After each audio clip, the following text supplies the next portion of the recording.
नमस्कार, आप देख रहे हैं हमारा खास शो 16 आने सच। आपके साथ मैं हूं रवि ठाकुर। मथुरा में तेज रफ्तार कार नहर में गिरने से 4 लोगों की दर्दनाक तरीके से मौत हो गई है। मथुरा में बेकाबू कार नहर में गिरने से 2 लॉ स्टूडेंट समेत 4 लोगों की मौत हो गई। बताया जा रहा है कि सभी शादी में शामिल होने भरतपुर के दिख जा रहे थे। रास्ते में ड्राइवर शार्प मोड़ नहीं देख पाया और कार 20 फीट गहरी नहर में जा गिरी। गाड़ी के नहर में गिरने की आवाज सुनते ही आसपास के लोग मौके पर पहुंचे। पुलिस के पहुंचने से पहले ही स्थानीय लोगों ने गाड़ी से 2 लड़कों को बाहर निकाला, लेकिन उनकी मौत हो चुकी थी। उसके बाद मौके पर पहुंची पुलिस और दमकल टीम ने क्रेन की मदद से गाड़ी को बाहर निकाला। लखनऊ में घर की बिजली कटने से नाराज महिला ने पावर हाउस में जमकर हंगामा किया। कर्मचारियों को दौड़ा दौड़ा कर थप्पड़ मारे और उसके साथ आए लड़के ने भी जमकर मारपीट की। अचानक हुए हमले से पावर हाउस में अफरा तफरी मच गई। विकास नगर सेक्टर 14 निवासी महिला ने कंट्रोल रूम में बिजली नहीं आने की शिकायत की थी। जब उनसे कनेक्शन नंबर पूछा गया तो महिला भड़क गई, गुस्से में फोन काट दिया। बिजली कर्मचारियों का आरोप है कि मोबाइल फोन से वीडियोग्राफी करने की कोशिश की तो महिला ने उनका मोबाइल छीन लिया। बिजली कर्मचारी हरीश यादव का गला दबा दिया, थप्पड़ भी मारे। एमपी के खरगोन में भांजे की शादी में डांस करने के दौरान मामा की हार्ट अटैक से मौत हो गई। मेहंदी की रस्म में मामा घनश्याम यादव अपनी पत्नी के साथ स्टेज पर डांस कर रहे थे। तभी डांस करने के दौरान अचानक मामा गिर गए। परिजन कुछ समझ पाते उसके पहले ही उनकी मौत हो गई। गोंडा के मनकापुर रेलवे स्टेशन पर छपरा मथुरा एक्सप्रेस में चढ़ने के दौरान एक महिला यात्री असंतुलित होकर गिरने लगी। तभी मौके पर मौजूद जीआरपी और आरपीएफ के जवानों ने तत्परता दिखाते हुए महिला को पकड़कर सुरक्षित ट्रेन में चढ़ा दिया। पूरे मामले का सीसीटीवी कैमरे में कैद हो गया। यूपी के सीतापुर में मामूली कहासुनी में एक शख्स ने अपने ही भाइयों और भाभी पर धारदार हथियार से हमला कर दिया। हमले में बड़े भाई हरीश और उनकी पत्नी पूनम की मौत हो गई, जबकि तीसरा भाई रामू गंभीर रूप से घायल हो गया है। पुलिस पूरे मामले की जांच में जुटी है और आरोपी फरार बताया जा रहा है। सहारनपुर में स्कूल जा रहे 2 सगे भाइयों पर आवारा कुत्ते ने जानलेवा हमला कर दिया, जिसमें एक मासूम गंभीर रूप से घायल हो गया। मामले का पूरा वीडियो मोहल्ले में लगे सीसीटीवी कैमरे में कैद हो गया। बताया गया कि कॉलोनी की निवासी जावेद के 2 बेटे जियाद और फवाज स्कूल जा रहे थे। तभी कुत्ते ने 6 साल की जियान पर जानलेवा हमला कर दिया। बच्चों की चीख पुकार सुनकर मोहल्ले वासियों ने बड़ी मुश्किल से कुत्तों को भगाकर मासूम की जान बचाई। बिहार के छपरा के हथुआ मार्केट में भीषण आग लगने से कई दुकानें चपेट में आ गई। आग लगते ही दुकानों से धुआं और लपटें निकलने लगी। आनन फानन में कई दुकानदारों ने अपनी दुकानें बंद कर सामान निकालने की कोशिश की, लेकिन आग तेजी से फैलने की वजह से ज्यादातर सामान जल गया। ग्रेटर नोएडा में एक शख्स ने चलती कार से कई राउंड फायरिंग करते हुए रील बनाई। ताबड़तोड़ फायरिंग से इलाके में अफरा तफरी मच गई। वीडियो में देखा जा सकता है कि कार चलाते हुए शख्स कैसे बेखौफ होकर फायरिंग कर रहा है। केरल में कलपक्कड़ गुरुवायूर रूट पर चल रही एक प्राइवेट बस में अचानक आग लग गई। हादसे के दौरान वहां से गुजर रहे एक ऑनलाइन डिलीवरी बॉय ने ऑटोमेटिक दरवाजे पर लात मारकर उसे तोड़ दिया और लोगों की जान बचाई। वहीं मुरादाबाद टिहरी राष्ट्रीय राजमार्ग में आड़े आ रही दरगाह को बुलडोजर से हटाए जाने की कार्रवाई की गई है। मामला मुरादाबाद जिले में भोजपुर थाना क्षेत्र का है। बुलडोजर की मदद से दरगाह की मीनारें गिरा दी गई हैं। निर्माणाधीन मुरादाबाद टिहरी राष्ट्रीय राजमार्ग 734 के कार्य को आगे बढ़ाने के लिए बुधवार को प्रशासन ने गांव सिरस्वा दोराहा स्थित हजरत रहीम चिश्ती दरगाह की 2 मीनारों को जेसीबी मशीन की मदद से हटवा दिया। यह हिस्सा राजमार्ग के निर्धारित दायरे में आ रहा था। 20 सड़क में आ जाने की वजह से दरगाह की वजह से हाईवे निर्माण का कार्य काफी प्रभावित हो रहा था। अधिकारियों का कहना है कि संबंधित भूमि जिस पर दरगाह का निर्माण किया गया उसे पहले ही राष्ट्रीय राजमार्ग विकास प्राधिकरण की ओर से अधिगृहित किया जा चुका था। दरगाह और मस्जिद प्रबंधन समिति को नियमानुसार मुआवजा भी दिया जा चुका है। इसके बाद मस्जिद का एक भाग पहले ही हटाया जा चुका था, जबकि बरामदा हटाने के लिए प्रबंधन समिति से कई बार अनुरोध किया गया था। लेकिन दरगाह के मीनार और बरामदे को हटाने को लेकर कुछ संगठनों ने धरना प्रदर्शन किया और धार्मिक आस्था का हवाला देते हुए प्रशासन से इसे नहीं हटाए जाने की मांग की थी। शहर के कुछ उलेमा ने भी अधिकारियों से मुलाकात कर अपनी बात रखी थी। हालांकि वैकल्पिक समाधान नहीं निकलने पर प्रशासन ने नियमानुसार कार्रवाई करने का फैसला लिया है। इसके पहले प्रशासन ने स्थानीय लोगों को विश्वास में लिया, इसके बाद कार्रवाई शुरू की।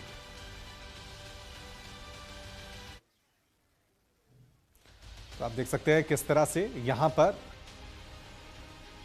क्योंकि इस जमीन को पहले से ही अथॉरिटी ने अधिग्रहित किया था, मुआवजा दिया जा चुका था, उसके बावजूद भी यहां पर जो अतिक्रमण था वो इस मस्जिद के जरिए किया गया था। जो बरामदा था, जो हाईवे की तरफ मीनारें थी, उनको फिर जेसीबी मशीन की तरह की वजह से जमींदोज आज किया गया और इसको लेकर काफी विवाद भी देखने को मिला है।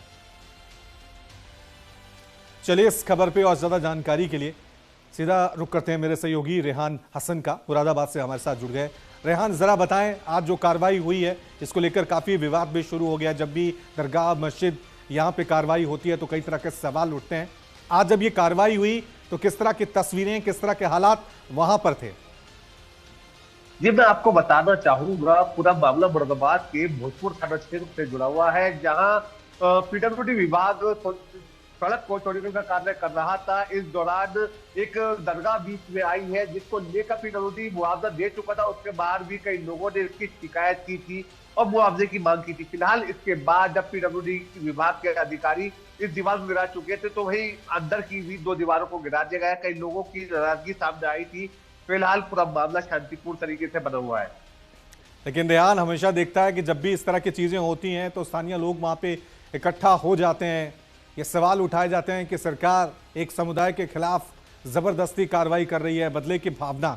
तो वहां पे ये सारी चीजें शांतिपूर्ण तरीके से हुई या स्थानीय लोगों के विरोध का सामना जो अधिकारी जेसीबी वहां पे आए थे उनको करना पड़ा?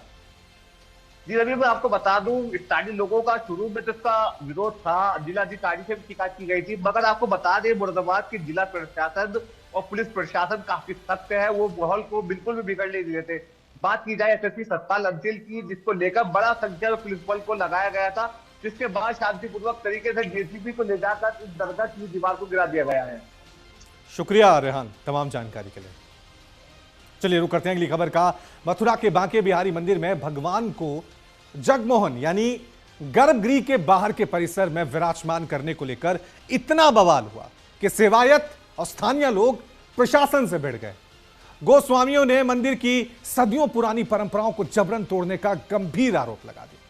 दरअसल सुप्रीम कोर्ट द्वारा गठित की गई हाई पावर मैनेजमेंट कमेटी का मकसद मंदिर में भक्तों को बेहतर दर्शन सुविधा देना है, भीड़ कंट्रोल करना और दर्शन का समय बढ़ाना है। कमेटी ने बांके बिहारी जी को गर्भगृह से जगमोहन यानी बाहरी चबूतरा या हॉल में विराजमान करके दर्शन कराने का फैसला किया था, लेकिन भक्तों को आसानी से दर्शन मिल सके और भीड़ कम हो। परंपरा के अनुसार ठाकुर बांके बिहारी जी केवल विशेष तीज त्योहारों पर ही जगमोहन में दर्शन देते हैं। इसी को लेकर गोस्वामियों में बवाल हो गया, जो इतना बड़ा कि बांके बिहारी को जंजीरों में ताला लगाकर बंद करना पड़ा। तो बांके बिहारी भगवान को लेकर, दर्शन को लेकर, उनके स्थापना को लेकर यह विरोध शुरू हो गया। एक रिपोर्ट देखिए।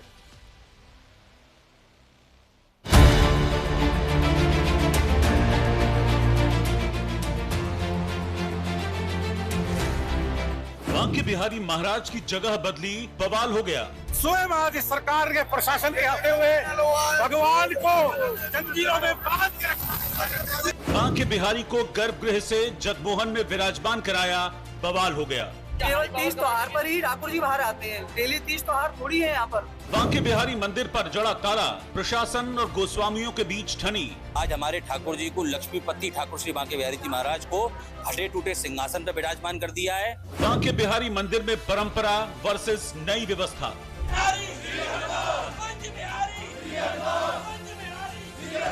सेवादार और हाई पावर कमेटी आमने सामने। जो बिहार जी का बड़ा करेंगे उनका नाश होगा, सवा सत्यानाश होगा, महाराज जी बोल दिए। गर्भगृह पर ताला लगाया, गोस्वामी और श्रद्धालु नाराज। बांके बिहारी मंदिर में परंपराओं और नई व्यवस्थाओं को लेकर चल रहा विवाद चरम पर पहुंच गया है। हाई पावर्ड कमेटी की बैठक के बाद लिए गए फैसलों ने उस समय उग्र रूप ले लिया जब मंदिर के गर्भगृह पर ताला लगा दिया गया। इस कदम के बाद सेवायत गोस्वामियों और श्रद्धालुओं ने प्रशासन के खिलाफ मोर्चा खोल दिया।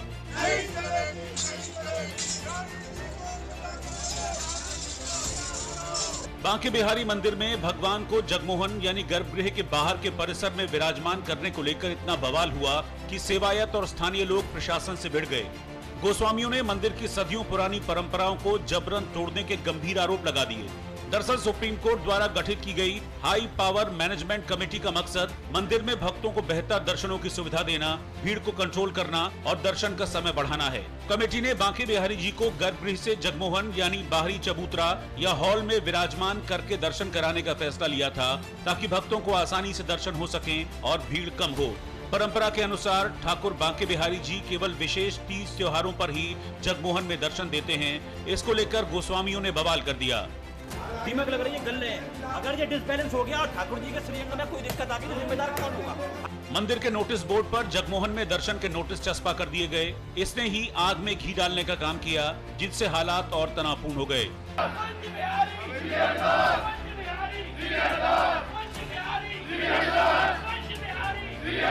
आदेश के पालन में राजभोग सेवायत ने ठाकुर जी को जगमोहन में विराजमान कर भक्तों को दर्शन कराए, जिसके बाद मंदिर के गोस्वामी समाज और सेवायतों में नाराजगी बढ़ गई और मामला तूल पकड़ता चला गया। जो बिहार जी का बुरा करेंगे उनका नाश होगा, सवा सत्यानाश होगा, महाराज जी बोल दीजिए। गोस्वामी समाज एकत्रित होकर जगमोहन तक पहुंचा। गोस्वामियों ने गर्भगृह के गेट पर जंजीर और ताले लगाए जाने पर कड़ी आपत्ति की। उन्होंने कहा कि मंदिर के इतिहास में कभी भी ठाकुर जी को इस तरह जंजीर बांधकर बंद नहीं किया गया। गोस्वामी समाज ने आरोप लगाया कि हाई पावर कमेटी अपनी सीमाओं से बाहर जाकर परंपराओं में हस्तक्षेप कर रही है। हाई पावर कमेटी पर महापाप करने के आरोप लगाए गए।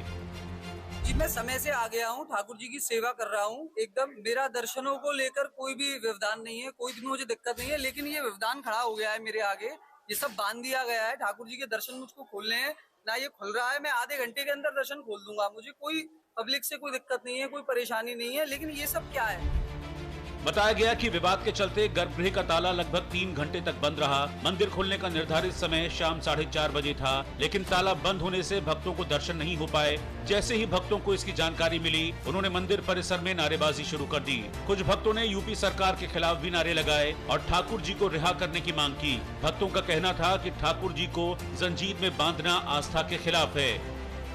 आज जो प्रशासन ने करा है, ये एक ऐसा कदम है जो प्रशासन को नहीं करना चाहिए। भगवान को बरसों पहले जब मथुरा में कारावास में रखा गया था, स्वयं आज इस सरकार के प्रशासन के आते हुए भगवान को जंजीरों में बांध के हुआ। जंजीरें हमारे गले में डाल दो, हमें बंद करो। ये प्रशासन इस सरकार के विरुद्ध हो जाएगा, ये ध्यान रखें। हालांकि लगातार विरोध और बढ़ते दबाव के बाद हाई पावर कमेटी को झुकना पड़ा। मंदिर खुलने से करीब आधा घंटे पहले गर्भगृह के ताले खोल दिए गए और दर्शन सामान्य रूप से शुरू हो सके। आज हमारे ठाकुर जी को लक्ष्मीपति ठाकुर श्री बांके बिहारी जी महाराज को फटे टूटे सिंहासन पर विराजमान कर दिया है। वो सिंहासन के पैर गल रहे हैं और हमारे ठाकुर जी को लेके अमर्यादित तौर से गलत तरीके से ठाकुर जी को गर्भगृह से ठाकुर जी को बाहर ले आए हैं और गर्भगृह के सामने ये ताला लगा दिया है। ये ताला लगा दिया है और उस पर जो है इसके बाद शाम को दर्शन के लिए हम पे प्रेशर बनाया जा रहा है कि हम अमर्यादित तौर से ठाकुर जी के दर्शन कराएं। जब से सुप्रीम कोर्ट द्वारा गठित की गई high power management committee Banke Bihari ji में व्यवस्थाएं ठीक करने की कोशिश में जुटी है, तब से रोजाना कोई न कोई बवाल हो रहा है। सेवायत गोस्वामी प्रशासन से किसी न किसी बात पर भिड़ रहे हैं जो अच्छा नहीं है, क्योंकि श्रद्धालु यहाँ अपने प्रभु से मिलने आते हैं और इस तरह का विवाद भक्ति और साधना में बाधक है। लिहाजा टकराव छोड़ सेवायत गोस्वामी और प्रशासन को व्यवस्था ठीक करने पर ध्यान देना चाहिए। Bureau report, news India. वहीं मिडिल ईस्ट में महायुद्ध के काले बादल गहराने लगे हैं। ईरान पर अमेरिकी हमले के आसार नजर आ रहे हैं। अमेरिकी मीडिया का दावा है कि इसी हफ्ते ईरान पर अमेरिका हमला कर सकता है। दावा किया जा रहा है कि अगर अमेरिका सैन्य कार्रवाई करता है तो यह कई हफ्तों तक चलने वाला बड़ा ऑपरेशन होगा। अमेरिका के टारगेट पर ईरान का परमाणु मिसाइल ढांचा होगा। ये दावे तब किए गए जब मिडिल ईस्ट में अमेरिका ने 2003 के इराक युद्ध के बाद अपनी सबसे बड़ी एयरफोर्स तैनात की है। बड़े पैमाने पर एयर ऑपरेशन के लिए जरूरी कमांड एंड कंट्रोल एयरक्राफ्ट भी भेजे जा रहे हैं। हाल के हफ्तों में एयर डिफेंस सिस्टम भी इलाके में लगाए गए हैं, यानी ईरान पर हमले की पूरी तैयारी ट्रंप ने कर ली है। लेकिन अमेरिका के इस एक्शन प्लान के बीच ईरान के सुप्रीम लीडर ने साफ कह दिया है कि वो झुकेंगे नहीं। अमेरिका ने हमला किया तो मुंहतोड़ जवाब देंगे। और इसी बीच ईरान समंदर में चीन और रूस के साथ सैन्य अभ्यास करने जा रहा है, जिसके लिए चीन और रूस के युद्धपोत ईरान पहुंच गए हैं। सवाल है कि अगर अमेरिका ने हमला किया तो क्या चीन और रूस ईरान का साथ देंगे? क्या पुतिन, जिनपिंग ईरान को सैन्य मदद देंगे? और अगर ऐसे हालात बने तो इसका दुनिया पर क्या असर होगा, ये रिपोर्ट देखिए।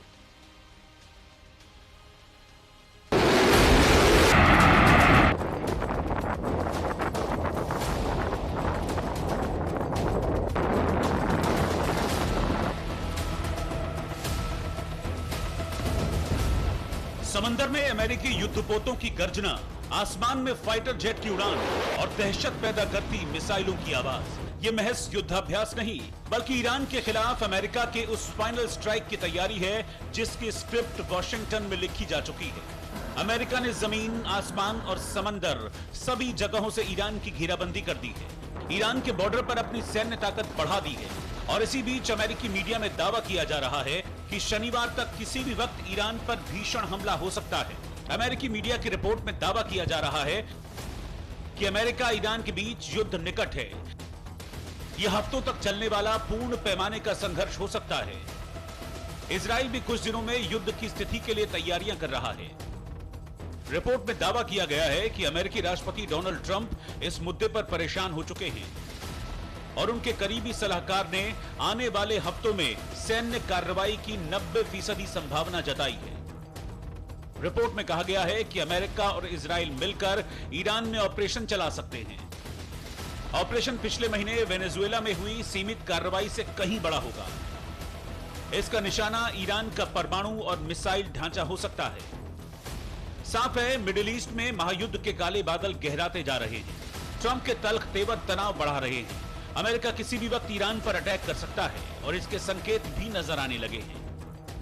अमेरिका ने मिडिल ईस्ट में 50 आधुनिक फाइटर जेट तैनात किए हैं। 1 दर्जन से ज्यादा अमेरिकी युद्धपोतों को मिडिल ईस्ट में तैनात किया गया है। अमेरिका ने कई एयर डिफेंस सिस्टम तैनात कर दिए हैं। व्हाइट हाउस में ट्रंप ने अमेरिकी अधिकारियों के साथ बैठक की है। अमेरिकी सैन्य अफसरों ने ट्रंप को ताजा हालात के बारे में जानकारी दी। ईरान को लेकर ट्रंप के सामने सारे विकल्प रखे गए। अब ट्रिगर ट्रंप के हाथों में है, फैसला अमेरिकी राष्ट्रपति को करना है। लेकिन सवाल है कि आखिर ट्रंप ईरान पर आग बबूला क्यों है? क्यों ईरान की घेराबंदी कर रहे हैं? अब यह भी समझ लीजिए। दरअसल ट्रंप चाहते हैं कि ईरान अपना न्यूक्लियर प्रोग्राम पूरी तरह से छोड़ दे। ईरान यूरेनियम एनरिचमेंट की क्षमताओं को खत्म कर दे। बॉम्ब बनाने लायक जितने यूरेनियम हैं वो अमेरिका को दे दे। लंबी दूरी की बैलिस्टिक मिसाइल प्रोग्राम भी बंद कर दे। हूती विद्रोही और हिजबुल्लाह को समर्थन देना बंद कर दे। इन्हीं शर्तों को लेकर जेनेवा में अमेरिका और ईरान के बीच 2 दौर की बैठक भी हो चुकी है। लेकिन ईरान ने अमेरिका की किसी भी शर्त को मानने से इनकार कर दिया है। ईरान के supreme leader Ayatollah Ali Khamenei ने साफ कर दिया है कि वो अमेरिकी दबाव के आगे झुकने वाले नहीं हैं। अगर अमेरिका ने हमला किया तो ईरान करारा जवाब देगा।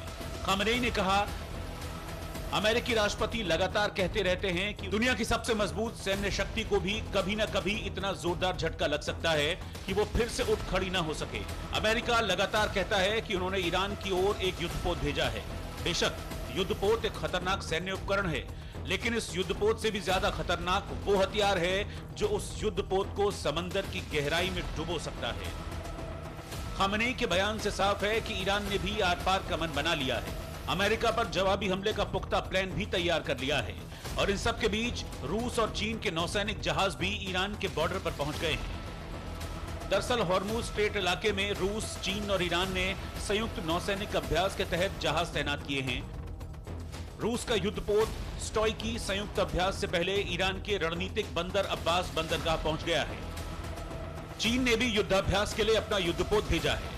बताया जा रहा है कि युद्धाभ्यास ओमान की खाड़ी और उत्तरी हिंद महासागर में होने की उम्मीद है।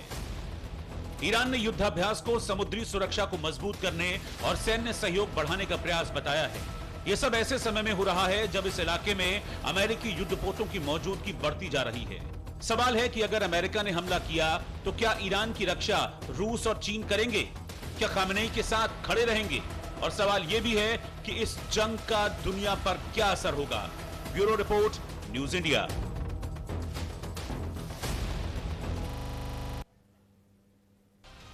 वहीं यूपी के गोरखपुर में न्यू राजेश हाईटेक हॉस्पिटल में 19 दिन पहले 30 मरीजों का कैंप में मोतियाबिंद का ऑपरेशन कराया था, लेकिन ऑपरेशन के 24 घंटे के अंदर ही मरीजों की आंख में संक्रमण हो गया।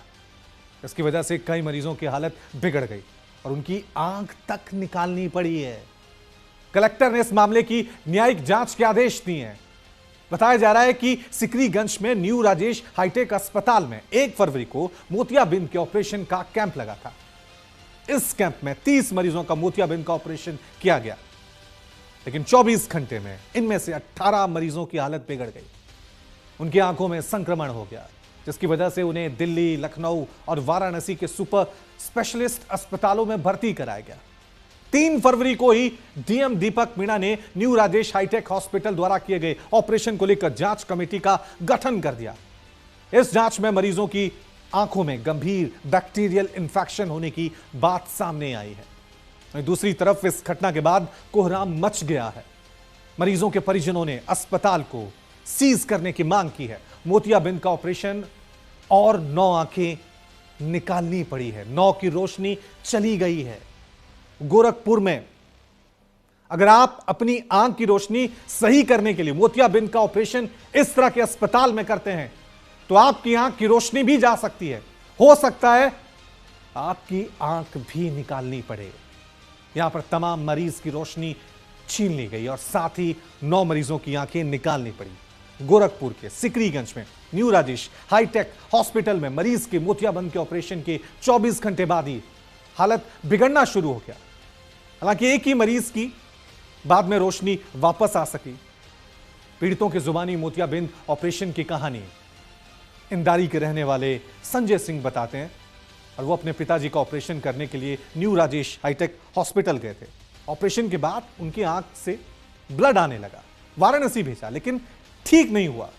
बनारस से आए तो खून नहीं बंद हुआ, वहां पर दिल्ली भेजा गया।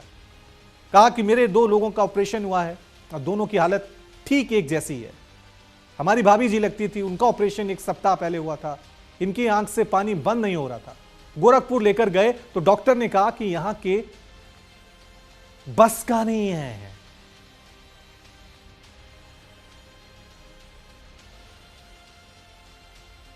दिखाई नहीं दे रहा था, हल्का दिखाई दे रहा था, उसी के नाते आंख खुलाया गया जी। हाँ, उसके बाद ही उनके आंख में से वो ये ब्लड आने लगा और हाँ, जब उसके बाद वो भेजा तो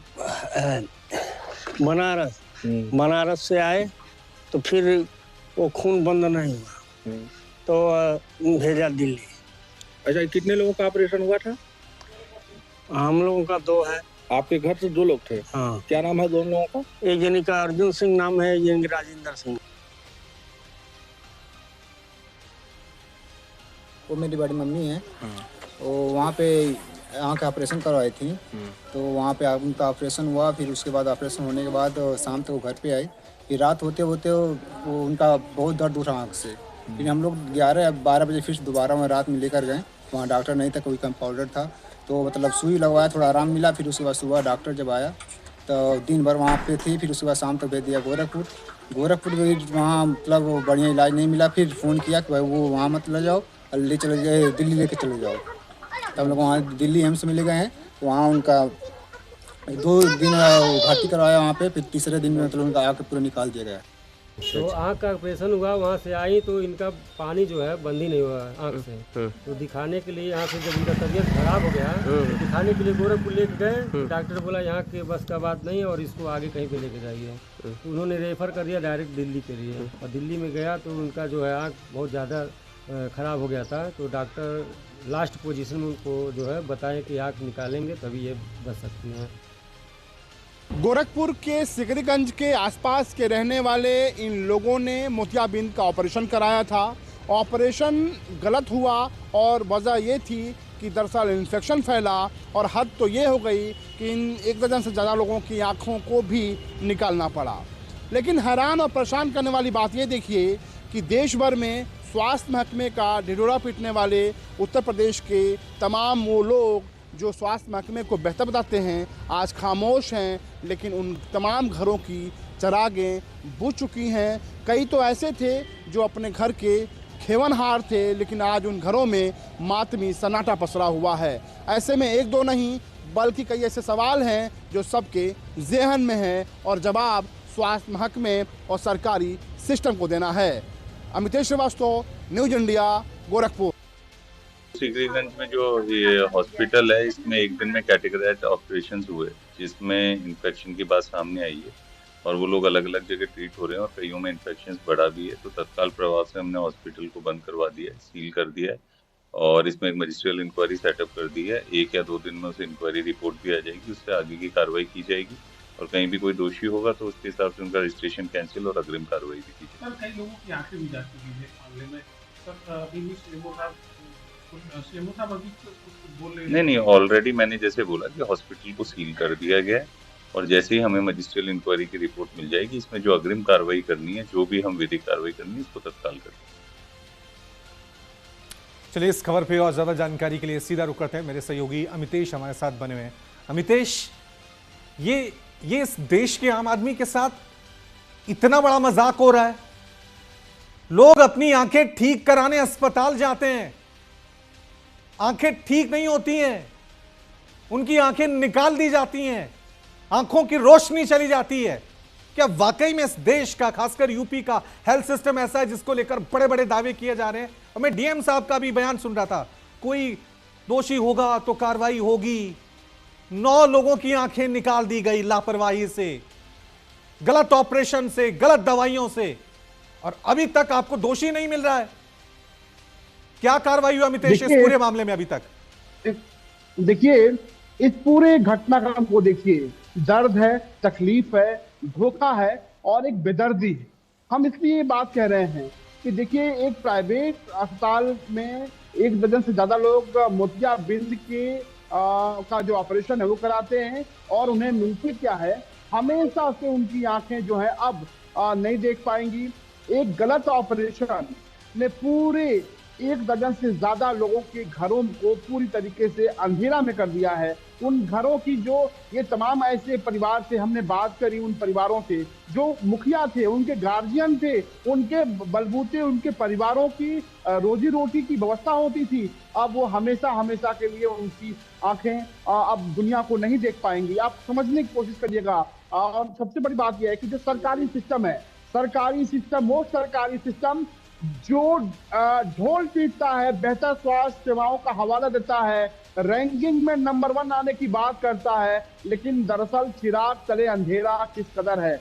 मुख्यमंत्री योगी आदित्यनाथ का शहर है गोरखपुर और उस शहर में आप सोचिए कि 1 दर्जन से ज्यादा लोगों की आंखें निकाल ली गई। इसलिए निकाल दी गई क्योंकि अगर वो आंखें नहीं निकाली जाती, पहले तो मोतियाबिंद का ऑपरेशन हुआ और उसके बाद से दरअसल अगर हालात ये हो गए कि अगर उन 1 दर्जन से ज्यादा लोगों की अगर आंखें नहीं निकाली जाती तो उनको इन्फेक्शन का खतरा था, उनके बाकी जो शरीर के अन्य भाग हैं वो खराब हो जाते, इसलिए उनकी आंखें निकालनी पड़ी। लेकिन अभी जो सरकारी सिस्टम है, आपने सुना जो मजिस्ट्रेट जांच के आदेश हैं वो दे दिए गए हैं, उसकी रिपोर्ट की हम और आप सभी जो हैं वो इंतजार करेंगे। रिपोर्ट आएगी, फिर वो जो रिपोर्ट आएगी अमितेश रिपोर्ट आएगी, हो सकता है कुछ छोटी मछलियों को फंसाया भी जाएगा, लेकिन जिन लोगों की आंखें चली गई हैं ना, वो अब दोबारा देख नहीं पाएंगे। और वो किस उम्मीद से गए थे? इस देश के सिस्टम के भरोसे के गए थे, इस देश के सरकार के भरोसे पे गए थे, इस उम्मीद से कि हमारी आंखें ठीक हो जाएंगी, तो थोड़ी सी धुंधली अभी देख रही हैं। लेकिन क्या मालूम था कि उनकी आंखें ही चली जाएंगी? ये नौबत आ जाएगी कि उनकी आंखें निकाल दी जाएंगी, वो तो अब वापस नहीं आएंगी ना अमितेश। देखिए रवि, ये काले सिस्टम का पूरा जो सच है, सफेद सिस्टम का जो काला सच है, वो निकल के सामने आया। मैं बार बार कह रहा हूं कि ये घटना उत्तर प्रदेश के मुख्यमंत्री योगी आदित्यनाथ के शहर में है, जहां पे एक निजी अस्पताल में ये जो परिवार के लोग थे, जो गोरखपुर के सिकरीगंज के आसपास के रहने वाले थे, वो मोतियाबिंद का ऑपरेशन कराने गए थे। मोतियाबिंद का ऑपरेशन छोटा होता है, लेकिन उस ऑपरेशन में किस तरीके से इन पर क्या बीती आप सोचिए कि इन बेचारे 12 से ज्यादा की संख्या हो गई है। अब इनकी आंखें निकालनी पड़ी, तमाम लोग अभी भी जिंदगी और मौत से जूझ रहे हैं और सरकारी सिस्टम के पास इतनी बड़ी घटना होने के बाद एक रटा-रटाया शब्द है कि देखिए जांच हो रही है, जांच के आदेश दे दिए गए हैं, जो भी दोषी होगा उसे बख्शा नहीं जाएगा, उसके खिलाफ सख्त और कड़ी कार्रवाई की जाएगी। लेकिन सवाल ये उठता है, सिर्फ ये गोरखपुर की बात नहीं है। आप देखिए उत्तर प्रदेश में क्या हो रहा है। अभी गाजियाबाद की तस्वीर आई जहां पर एक डॉक्टर नलनी है, उन्होंने एक ऑपरेशन किया और जो पीड़िता है वो उसको कभी पूछने तक नहीं आई। इस तरह के तमाम तस्वीरें सामने आ रही हैं। तो ये गोरखपुर की घटना ने झकझोर कर रख दिया है, मानवता को झकझोर कर रख दिया है, सिस्टम के काले सच को सामने लाया है। हालांकि कार्रवाई की बात भले ही प्रशासन कर रहा हो, लेकिन आप सोचिए कि स्वास्थ्य महकमा वो स्वास्थ्य महकमा जो बड़े बड़े दावे करता है, आप सोचिए कि अभी बजट सत्र चल रहा है, सदन के भीतर बड़ी बड़ी बातें की जा रही हैं, उत्तर प्रदेश में तमाम दावे और वादों की बात की जा रही है, लेकिन उसी उत्तर प्रदेश के गोरखपुर में ये जो तस्वीर सामने आई, जहां पर आप सोचिए 1 दर्जन से ज्यादा लोग कभी भी अपनी आंखों से अब वो दुनिया को नहीं देख पाएंगे। बिल्कुल ये महज डॉक्टरों पे भरोसा नहीं, ये पूरे सिस्टम पे सवाल है। ये पूरे सिस्टम पे सवाल है कि इस देश का आम आदमी कैसे इस देश के हेल्थ सिस्टम पे भरोसा कर ले। वो आंख ठीक कराने जाता है और नौबत यह जाता है कि उनकी आंखों को निकालना पड़ता है। ये बड़ा सवाल है कि स्वास्थ्य को लेकर, शिक्षा को लेकर इस देश के क्या हालात बने हैं और आम आदमी की आंखों की क्या कीमत है। कोई कीमत नहीं है। जांच होगी, दोषी होगा, कार्रवाई होगी। शुक्रिया अमितेश तमाम जानकारी के लिए। रुक करते हैं अगली बड़ी खबर का। गुवाहाटी पहुंची हैं कांग्रेस महासचिव प्रियंका गांधी और प्रियंका गांधी ने कामाख्या देवी मंदिर में जाकर पूजा कर आशीर्वाद भी लिया। कांग्रेस महासचिव प्रियंका गांधी ने गुवाहाटी में कामाख्या मंदिर पहुंचकर पूजा अर्चना की। इस दौरान उनके साथ कर्नाटक के deputy CM DK Shivakumar भी थे। कामाख्या मंदिर में पूजा अर्चना के बाद प्रियंका गांधी ने कहा कि माता का आशीर्वाद लेने आई हूं। देवी के साथ करोड़ों लोगों की आस्था जुड़ी है। माता के आशीर्वाद लेने के लिए आई कि ये जो चुनाव है, इसमें असम की जो सभ्यता है, संस्कृति है, उसका आदर करते हुए, क्योंकि कामाख्या देवी जी के साथ करोड़ों लोगों की आस्था जुड़ी हुई है।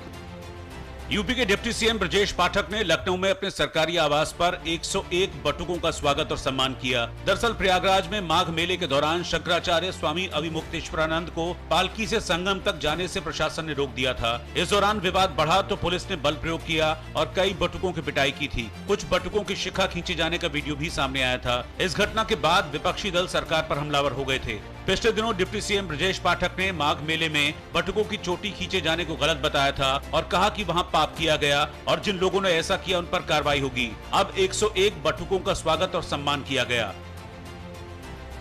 आगरा के एसएन मेडिकल कॉलेज में एक मजबूर पिता अपनी बीमार बेटी को कंधे पर लादकर अस्पताल में भटक रहा है। पीड़ित पिता का आरोप है कि बीमार बेटी के लिए अस्पताल में न स्ट्रेचर मिला, न ही व्हीलचेयर। परिवार राजस्थान से इलाज कराने के लिए आगरा आया था। पीड़ित परिवार का यह भी आरोप है कि उसे रैन बसेरे में भी रुकने नहीं दिया गया। फिरोजाबाद में एक महिला ने युवक की चप्पलों से जमकर पिटाई की। युवक की पिटाई का वीडियो मौके पर मौजूद लोगों ने मोबाइल पर रिकॉर्ड कर लिया और सोशल मीडिया पर वायरल कर दिया। पिटाई का वीडियो सामने आने के बाद पुलिस मामले की जांच में जुट गई है। श्योपुर के कूनो नेशनल पार्क में चीता गामिनी ने 3 शावकों को जन्म दिया, जिसके साथ ही अब देश में चीतों की कुल संख्या 38 पहुंच गई है। चीता गामिनी दक्षिण अफ्रीका से लाई गई थी। अमेरिका के फ्रीहोल्ड में एक महिला ने नशे की हालत में कार स्कूल में घुसा दी। हादसे के वक्त स्कूल के अंदर मौजूद एक मां और कुछ बच्चे घायल हो गए, जिन्हें तुरंत इलाज के लिए अस्पताल ले जाया गया। पुलिस ने आरोपी महिला को गिरफ्तार कर लिया है। पाकिस्तान के कराची में विस्फोट के कारण एक 3 मंजिला आवासीय इमारत का हिस्सा ढह गया। हादसे में महिला और बच्चों सहित कम से कम 13 लोग मारे गए हैं, जबकि 14 लोग घायल हुए हैं। बताया जा रहा है कि विस्फोट गैस लीक होने के बाद लगी चिंगारी की वजह से हुआ। घटना सोल्जर बाजार के गुल राणा कॉलोनी में हुई। घायलों और मृतकों को सिविल अस्पताल ले जाया गया। मरने वालों में 4 बच्चे थे और 3 महिलाएं थी। पुलिस की शुरुआती जाँच में विस्फोट का कारण गैस लीक बताया जा रहा है। वहीं पाकिस्तान की सियासत का सबसे बड़ा नाम इमरान खान जेल की सलाखों के पीछे और अब सेहत पर सस्पेंस और भी गहराता जा रहा है। पूर्व प्रधानमंत्री इमरान खान को लेकर नए आरोपों और अंतर्राष्ट्रीय अपीलों ने पाकिस्तान की राजनीति में हलचल तेज कर दी है। कहा जा रहा है कि उनकी तबीयत बिगड़ रही है। आंखों की रोशनी को लेकर भी अलग अलग दावे हैं और अब दुनिया के पूर्व क्रिकेट कप्तानों की चिट्ठी ने इस मामले को ग्लोबल बना दिया है। क्या सचमुच जेल में इमरान खान की हालत खराब है? क्या उन्हें पर्याप्त इलाज मिल रहा है? और क्यों उनके परिवार ने पाकिस्तान के गृह मंत्री पर गंभीर आरोप लगाए हैं? देखिए हमारी एक खास रिपोर्ट। पाकिस्तान की सियासत में उथल-पुथल के बीच जेल में बंद पूर्व प्रधानमंत्री इमरान खान की सेहत को लेकर चिंता लगातार बढ़ रही है। करीबियों का दावा है कि उनकी तबीयत बिगड़ती जा रही है और उन्हें जरूरी मेडिकल सुविधाएं नहीं मिल रही। हाल ही में खबर आई थी कि उनकी एक आंख की रोशनी चली गई। हालांकि पाकिस्तान सरकार ने इस खबर का सख्त खंडन किया और इसे अफवाह बताया। लेकिन सवाल है कि अगर सब कुछ ठीक है तो फिर सेहत को लेकर इतनी चिंता क्यों? इमरान खान के समर्थकों और वकीलों का कहना है कि जेल में उनकी मेडिकल जांच नियमित नहीं हो रही।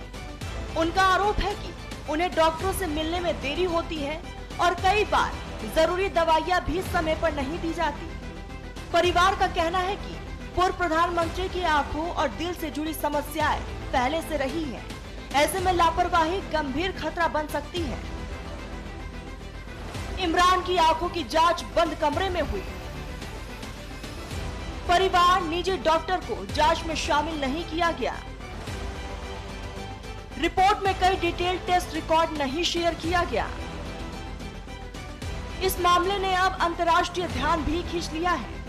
दुनिया भर की क्रिकेट टीमों के पूर्व कैप्टन ने पाकिस्तान सरकार को एक संयुक्त चिट्ठी लिखी है। इस चिट्ठी में अपील की गई है कि इमरान खान के साथ मानवीय व्यवहार किया जाए और उन्हें उचित इलाज दिया जाए। क्रिकेट की दुनिया में इमरान खान सिर्फ एक राजनेता नहीं बल्कि विश्व कप जीतने वाले कैप्टन के तौर पर भी पहचाने जाते हैं। ऐसे में उनके साथ व्यवहार को लेकर वैश्विक स्तर पर भी नजरें टिकी हुई हैं। इमरान को जेल में उचित इलाज मिलना चाहिए। इमरान को मेडिकल ट्रीटमेंट की सुविधा दी जाए। इमरान के साथ सम्मानजनक और मानवीय व्यवहार हो। इमरान को परिवार से नियमित मुलाकात की अनुमति दी जाए। इस बीच विवाद तब और बढ़ गया जब इमरान खान की बहनों ने गंभीर आरोप लगाए। उन्होंने कहा कि मोहसिन नकवी, जो देश के गृह मंत्री और पीसीबी के चेयरमैन भी हैं, उन्हें धमकियां दे रहे हैं। परिवार का कहना है कि उन्हें चुप रहने के लिए दबाव बनाया जा रहा है। इमरान का दावा उन्हें 3 महीने से कम दिखाई दे रहा था। ये लोग मुझे मार डालेंगे, मुझे मारने का प्लान है। जेल प्रशासन ने इमरान की आंखों की बीमारी को अनदेखा किया। इमरान खान को जेल में उनके परिवार से मिलने की इजाजत नहीं दी गई। निजी डॉक्टरों को उनका चेकअप करने की परमिशन नहीं। इमरान की बहनों का दावा उनके भाई को मारने की साजिश। मोहसिन नकवी मुनीर हत्या की साजिश रच रहे हैं। मोहसिन नकवी हमें धमका रहे हैं। मोहसिन नकवी के मुंह खून लग गया है। असीम मुनीर भी दे रहे जान से मारने की धमकी। हमें कुछ हुआ तो हम किसी की आने वाली पीढ़ियों को नहीं छोड़ेंगे। खबर के अंदर 1 मिनट के अंदर ऑर्डर आ गया।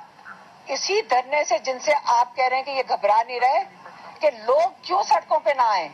हमारा मुल्क है, हमारी सड़कें हैं, पाकिस्तान है ये हमारा, ये सबका जमहूरिया हक है, हमें आईन ने इजाजत दी हुई है। ये कौन होते हैं जो सारे कानून तोड़ चुके हैं? आज इन्होंने एक बंदे ने कानून तोड़ा है। इनकी जायदादें सारी बाहर हैं। इन्होंने तो जहाजों में उठ के चले जाना। आप उनके लिए क्यों यहाँ पे खड़े होके? ये मजाक नहीं है ये। और खान साहब ने कहा था मुझे, कहता ये मुझे मार देंगे और हमने नहीं बताया और मैंने इससे नहीं बताया नहीं। और मैं खुद दिल नहीं किया बात करने को और वो सही कह रहे थे। आज मैं देख रही हूँ बिल्कुल सही था। विशेषज्ञों का मानना है कि इमरान खान की सेहत का मुद्दा अब सिर्फ मेडिकल नहीं बल्कि राजनीतिक और अंतर्राष्ट्रीय दबाव का भी विषय बनता जा रहा है। अगर उनकी हालत वाकई खराब है तो सरकार पर पारदर्शिता बनाए रखने का दबाव बढ़ेगा, और अगर आरोप गलत है तो विपक्ष इसे राजनीतिक हथियार की तरह इस्तेमाल करता रहेगा। तो सवाल अब भी कायम है, क्या जेल में इमरान खान की सेहत वाकई खराब है या फिर ये राजनीतिक बयानबाजी का हिस्सा है? सच जो भी हो, इस पूरे घटनाक्रम पर दुनिया की नजरें टिकी है। Bureau report, news India.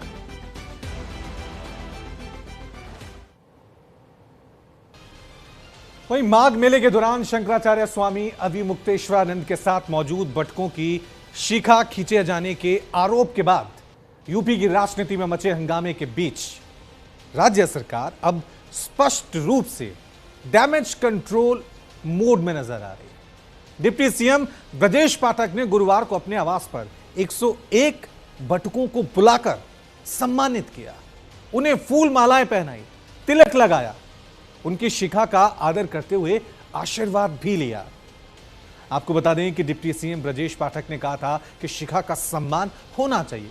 दरअसल प्रयागराज में माघ मेले के दौरान शंकराचार्य स्वामी अविमुक्तेश्वरानंद को पालकी से संगम तक जाने से प्रशासन ने रोक दिया था। इस दौरान विवाद बढ़ा तो पुलिस ने बल प्रयोग किया और कई बटकों की पिटाई की और ये वीडियो वायरल भी हुए थे। कुछ बटकों की शिखा खींचे जाने का वीडियो सामने आया। इस घटना के बाद विपक्षी दल सरकार पर लगातार हमलावर थे। संतों और ब्राह्मण समाज ने इसे सनातन परंपरा का अपमान बताया था। इसके बाद पिछले दिनों डिप्टी सीएम ब्रजेश पाठक ने माघ मेले में बटकों की चोटी खींचे जाने को गलत बताया था और कहा कि वहां पाप किया गया। जिन लोगों ने ऐसा किया उन पर कार्रवाई होगी। वहीं इस मुद्दे पर, क्योंकि शंकराचार्य से जुड़ा ये पूरा मुद्दा है, उनका क्या रिएक्शन आया है वो भी जल्दी से सुन लें। गुलाबी बनाम गेरुआ, आज तक उसका जवाब आया? तो इसलिए यहाँ भीड़ की क्या बात है? यहाँ तो जो बात है वो बात कही जाएगी। महाराज जी, योग गुरु रामदेव ने आपके साथ घटना जो हुई है उसको लेकर के ये कहा है कि संतों को इससे दूरी बना के रखना चाहिए, आपस में मिलकर रहना, राजनीति से दूरी है। माने किससे मिलकर के रहे हम? कालनेमियों से? कालनेमी से तो नहीं मिलकर रहा जा सकता ना। संत तो संती के साथ मिलेगा, हिरण हिरण के साथ मिलेगा, गाय गाय के साथ मिलेगी, सिंह सिंह के साथ मिलेगा। इसलिए संत संत के साथ मिलेगा, संत कालनेमी के साथ नहीं मिल सकता। जो ढोंगी है, पाखंडी है, छद्म वेशधारी है, वेश कुछ कह रहा है, नाम कुछ कह रहा है, चेहरा मोहरा कुछ कह रहा है, कर कुछ रहा है, उसके साथ कैसे हम मिलेंगे? अब योग गुरु के बारे में हमको मत लड़ाओ, क्योंकि हम उनको अपने लड़ाई लायक नहीं समझ रहे हैं। लेकिन बीजेपी वाले, क्या बीजेपी से लोग छोड़कर आपके पास आ रहे हैं? बिल्कुल आ रहे हैं, रोज आ रहे हैं। कह रहे हैं कि इस पार्टी में हमारा अब दम घुट रहा है, हम इस पार्टी को नहीं समझ रहे। कई पदाधिकारी छोड़ के आए। आज ही आए थे जो जिला स्तर के पदाधिकारी थे, उन्होंने पार्टी छोड़ करके हमारे पास आकर के निवेदन किया कि हम इस पार्टी में सही महसूस नहीं कर रहे हैं। पहले भी ढोंग पाखंड हमको दिखाई देता था, लेकिन प्रमाणित नहीं था। आके बोलने के बाद से वो प्रमाणित हो गया, इसलिए हमने छोड़ दिया है। हमें सनातन धर्म की वहीं शंकराचार्य अविमुक्तेश्वरानंद से जुड़े अपमान मामले में यूपी सरकार के भीतर विरोधाभासी राय भी सामने आ रही है। इस मुद्दे पर सरकार में मतभेद के संकेत मिल रहे हैं। उप मुख्यमंत्री केशव प्रसाद मौर्य की इस मामले पर अलग लाइन दिखी। उन्होंने प्रशासनिक स्तर पर कार्रवाई का विरोध किया और शंकराचार्य को प्रणाम करते हुए विरोध समाप्त करने और स्नान करने की बात कही थी। जबकि सीएम योगी ने कहा कि हर कोई शंकराचार्य नहीं लिख सकता, शंकराचार्य को मर्यादाओं का पालन करना होगा। तो उधर डिप्टी सीएम ब्रजेश पाठक ने अब 101 बटकों को सम्मानित कर डैमेज कंट्रोल का प्रयास किया है और मामले को खत्म बताया। वहीं ब्रजेश पाठक ने बटकों के अपमान को पाप भी बताया है।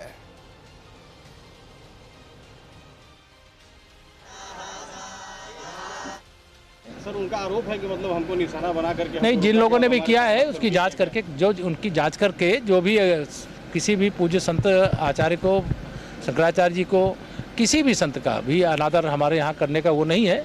अगर कोई ऐसा किया होगा जांच करके कार्रवाई करेंगे, लेकिन उनके जो भी ऐसा किया है उसकी जांच करके कार्रवाई करेंगे। लेकिन अभी पहला ये है, भगवान शंकराचार्य जी के चरणों में प्रार्थना करता हूँ कि वो अपना जो भी विरोध है उसको समाप्त करके संगम स्नान करके मेले। व्यक्ति शंकराचार्य नहीं लिख सकता।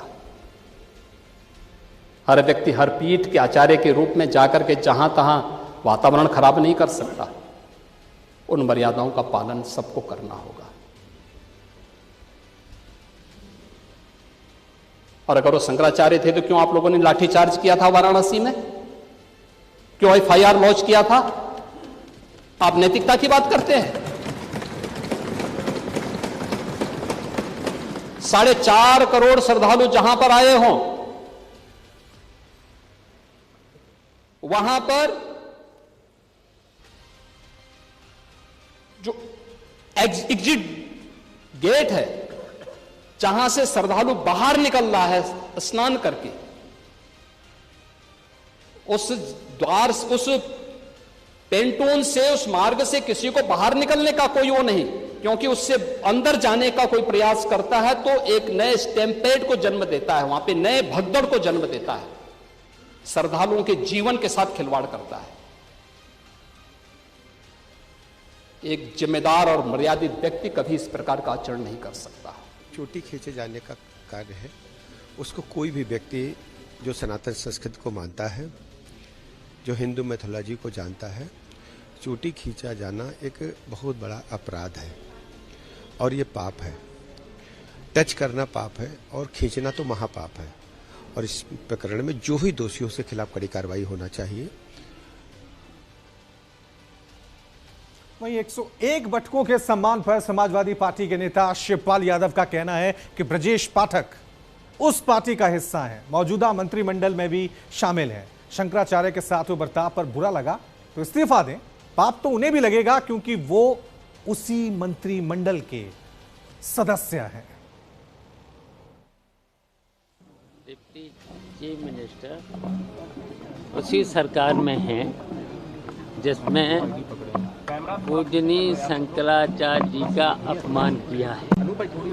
अब कितना भी ढोंग कर लें, बटकों को ला करके कितना भी ढोंग कर लें, जब पूजनीय शंकराचार्य जी का अपमान हुआ है तो उनके सम्मान में उनको इस्तीफा दे देना चाहिए, क्यों उसी सरकार के ये लोग डिप्टी चीफ मिनिस्टर हैं। इसी से पता चलता है उनके शासन प्रशासन में कितनी चल रही है। चलिए इस खबर पे और ज्यादा जानकारी के लिए सीधा रुख करते हैं। मेरे सहयोगी अमल श्रीवास्तव हमारे साथ जुड़े हैं वाराणसी से। अमल, इस पूरे मुद्दे को देखें तो सरकार के दो चेहरे नजर आ रहे हैं। एक तरफ सीएम योगी आदित्यनाथ हैं जो लगातार शंकराचार्य पे हमलावर हैं। विधानसभा में कह दिया था कि हर किसी को शंकराचार्य कहने का हक नहीं है। अब दूसरी तस्वीरें हम देख रहे हैं, ब्रजेश पाठक बटकों का सम्मान कर रहे हैं, कह रहे हैं जो हो गया वो पाप हो गया। तो किस तरह से देखें, ये दो फेस सरकार क्या है? एक तरफ एक फेस है शंकराचार्य का विरोध कर रहा है, दूसरा इसे गलत बता रहा है, पाप बता रहा है। देखिए, जिस तरीके से इस पूरे मामले की अगर बात करें तो शंकराचार्य जी का यह भी बार बार कहना रहा है कि डिप्टी सीएम जिस तरीके से आकर के बात करने की कोशिश कर रहे हैं, अगुवाई कर रहे हैं, सरकार की अगुवाई कर रहे हैं, लेकिन दूसरी तरफ प्रदेश के जो मुखिया हैं, दो तरफ से आवाज आ रही है। जी बोलिए बोलिए, आपकी आवाज ठीक आ रही है। आप जो जिस तरीके से प्रदेश के मुखिया हैं वह हमारे पास अभी तक नहीं आए हैं। इस पूरे मामले पर उनकी कोई प्रतिक्रिया नहीं आई और जो भी प्रतिक्रिया उनकी आ रही है वो शंकराचार्य के अगेंस्ट में आ रही है। इस तरीके बताते ये जिस तरीके की घटना चल रही है और आज ठीक है, वाकई में यहाँ पे सरकार के दो चेहरे नजर आए। अब देखना यह है कि जनता में मैसेज क्या जाता है। शुक्रिया तमाम जानकारी के लिए। रुक करते हैं अगली बड़ी खबर का। बिहार विधानसभा चुनाव में कथित वोट चोरी और हलफनामे में गलत जानकारी देने का मामला अब पटना हाईकोर्ट पहुंच गया है। कोर्ट ने 42 निर्वाचित विधायकों को नोटिस जारी कर जवाब मांगा है। इन विधायकों के खिलाफ हारे हुए विपक्षी उम्मीदवारों ने याचिका दायर की थी। याचिका में आरोप लगाया गया कि चुनाव के दौरान वोट खरीदे गए और नामांकन के समय दिए गए हलफनामे में गलत जानकारी दी गई।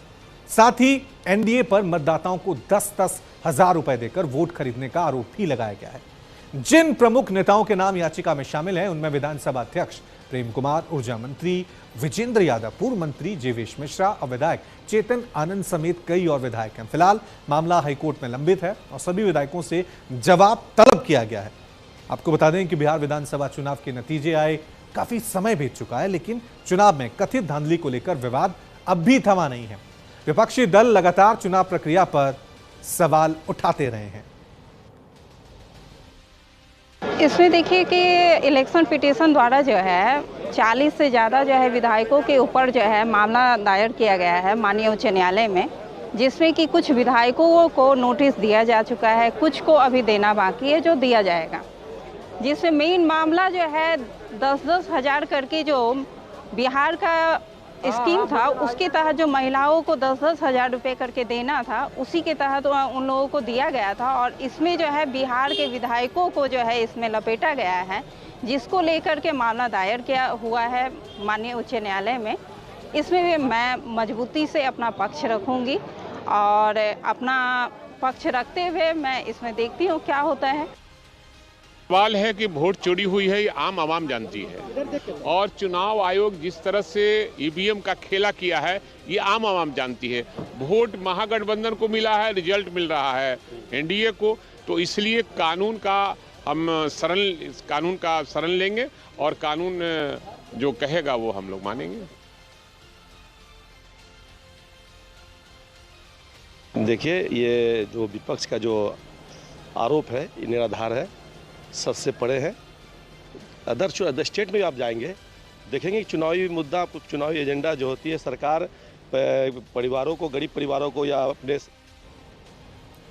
चलिए इस खबर पे और ज्यादा जानकारी के लिए सीधा रुक करते हैं पटना का, जहां मेरे सहयोगी विकास कुमार ओझा हमारे साथ बने।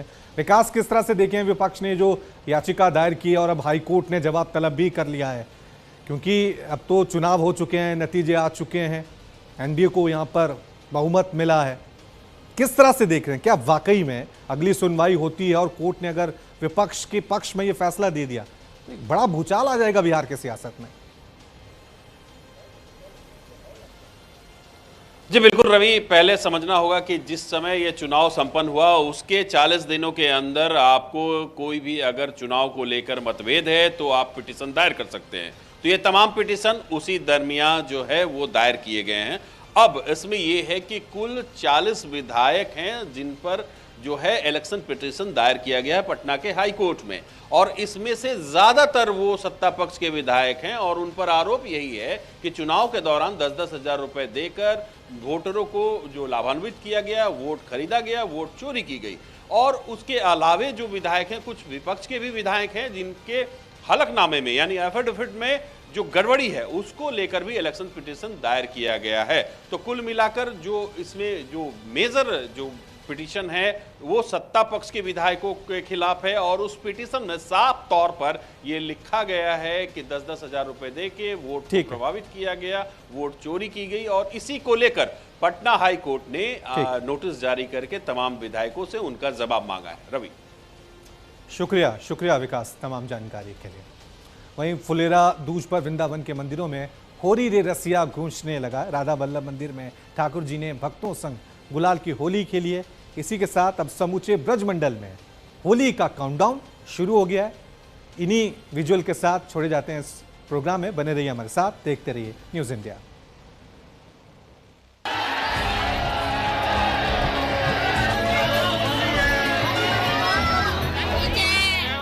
मथुरा के मंदिरों में होरी रे रसिया गूंजने लगा है। देखिए कैसे फुलेरा दूज पर ठाकुर जी ने भक्तों संग गुलाल की होली खेली। ठाकुर राधा वल्लभ मंदिर में ठाकुर जी ने कमर में फेंटा बांधकर भक्तों पर गुलाल की बौछार की। समूचा परिसर अबीर गुलाल से सराबोर हो गया। राधा वल्लभ मंदिर में सेवायत गोस्वामियों ने परंपरा के मुताबिक ठाकुर जी के गालों पर गुलाल लगाकर होली खेलने का न्योता दिया। मंदिर के सेवायत नंदन गोस्वामी ने बताया कि बसंत पंचमी से शुरू हुई होली की प्रतीकात्मक शुरुआत फुलेरा दूज पर रंगत में बदल गई। राधा बल्लभ मंदिर में ठाकुर जी ने श्वेत पोशाक धारण की और कमर में फेंटा बांधकर भक्तों पर प्रसादी गुलाल उड़ाया। इस दौरान मंदिर परिसर राधा बल्लभ लाल की जय के जयकारों से गूंजने लगा। देश विदेश से आए श्रद्धालु भक्ति में विभोर होकर नृत्य करते नजर आए। राधा बल्लभ मंदिर के साथ साथ सेवा कुंज, ठाकुर राधा दामोदर मंदिर, राधा श्याम सुंदर मंदिर और प्रिया बल्लभ मंदिर में भी होली का विशेष उल्लास देखने को मिला। देखिए, फुलेरा दोज पे जो है यहाँ पे गुलाल की छूट हो जाती है। बसंत पंचमी से फुलेरा दोज से एक दिन पहले तक केवल श्रृंगार और संध्या पे ही गुलाल उड़ाया जाता है, लेकिन फुलेरा दोज से श्रृंगार से लेके राजभोग तक, संध्या से लेके शयन भोग तक हर समय गुलाल उड़ाना प्रारंभ हो जाता है। महाराज जी, मंदिर में और क्या कुछ विशेष मनाया जाता है, जैसे छंद या रसिया, या फिर जैसे बताते हैं यहाँ पे वृंदावन में समाज का विशेष महत्व है, तो क्या कुछ यहाँ पे विशेष तैयारियां और रहती हैं? ये राधा बल्लभ लाल के यहाँ जो है उधर साइड समाज का महत्व रहता है। जैसे जैसे उत्सव जो आते हैं वहाँ पे उन्हीं के समाज गायन स्टार्ट हो जाता है और आज ठाकुर जी को जलेबी, जो भी रस की चीजें होती हैं वो भोग लगाई जाती है। ब्रज के इन मंदिरों में देश विदेश के श्रद्धालु ठाकुर जी के प्रसादी रंग में रंगकर खुद को धन्य मान रहे हैं। और आज मतलब कि होली एक तरीके से गतिशील हो जाती है। आज हम जैसे कि राधा बल्लभ जी में दर्शन करने के लिए आए हैं, तो यहाँ पर दर्शन क्या कर रहे हैं, आज ठाकुर जी महाराज ने फेंट धारण कर रखी है, जो कि अपने कमर में एक सफेद वस्त्र में जिस फेंट के अंदर गुलाल होता है, तो ठाकुर जी महाराज, श्री जी महाराज जो है खूब